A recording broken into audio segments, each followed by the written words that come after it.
Okay, so this is my theory on why humans exist and what our purpose is. Um, so,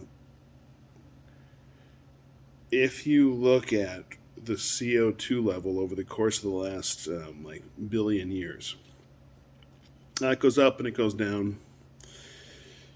Um, and if you look at where we were actually at the lowest point of CO2 in Earth's history. And the reason why we know it was the lowest point, other than just the raw data that they find from geology and whatnot, is um, that plants. So we were at like 186 parts per million of CO2 in the atmosphere before humans started burning shit, and or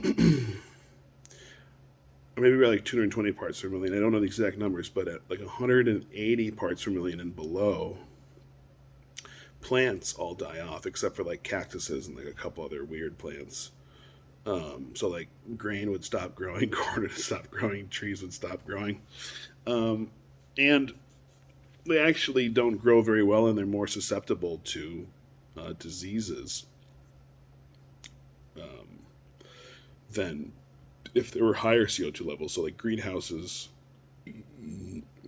quadruple the amount of CO2 that's in the natural atmosphere inside greenhouses because it's worth the expense of paying for the CO2. Usually they just burn it with natural gas and they send the exhaust in the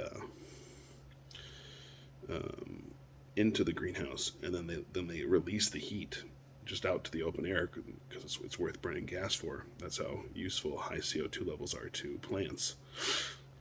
Anyway, so the thing that's most quintessentially human is not language, because we know like whales and shit, they have language. It's not even really like tool making. We have plenty of examples of tool making. Which what makes humans different is our control of fire or our use of fire.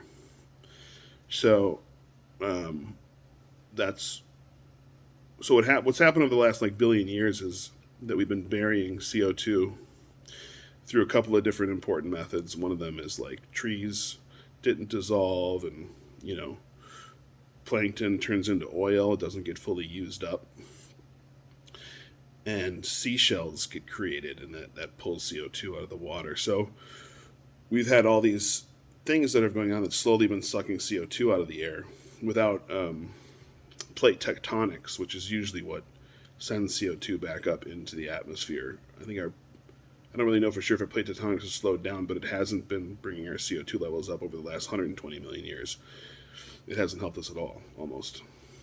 Um, so that humans coming around this time evolutionarily and tapping into that ancient source of CO2 energy, plant matter, and burning extra of it has made us go from 230 parts per million to 440 parts per million.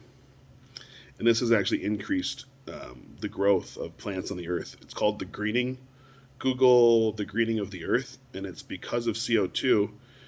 Plants need less water. So every time you double CO2, plants need half as much water because they lose their water through breathing and trying to get CO2. So that you reduce how much plants have to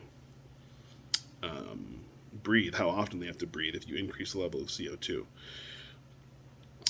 And so, reduce the amount of nutrients you need. It really strengthens the plant. So humans, in my estimate, are what's keeping the planet alive by burning CO2. And we should actually, even if we were to develop clean energy, it would not be my suggestion to stop burning coal and natural gas.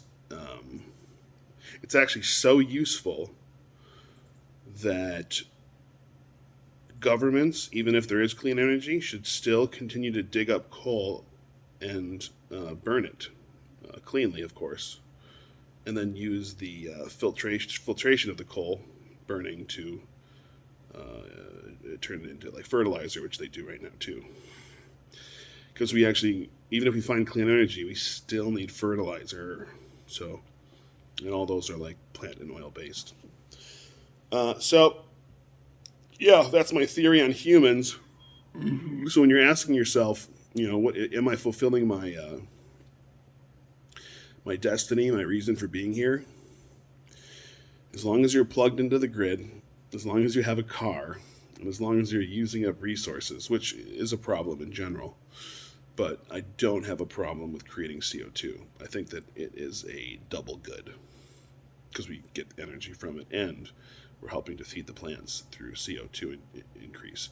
And then as far as like it becoming too much CO2, I think we should burn coal no matter what until we reach 2,000 parts per million. This is where it stops positively affecting plants and also where it can begin to negatively affect animals. So like shortness of breath, really it's like 5,000 parts per million when you get like shortness of breath and stuff. You do reach 5,000 parts per million in your house a lot because you're breathing 40,000 parts per million out every time you breathe out. So, go back to the third grade, how do plants grow? They need water, they need soil, they need sun, they need CO2. Well, they don't actually necessarily need soil. They need sun, they need CO2, and they need nutrients of some sort. So there, George Carlin is right, but it's not. We're not here because of plastic. We're here because of CO2. That's our purpose, to save all life on Earth by upping the CO2 in the atmosphere.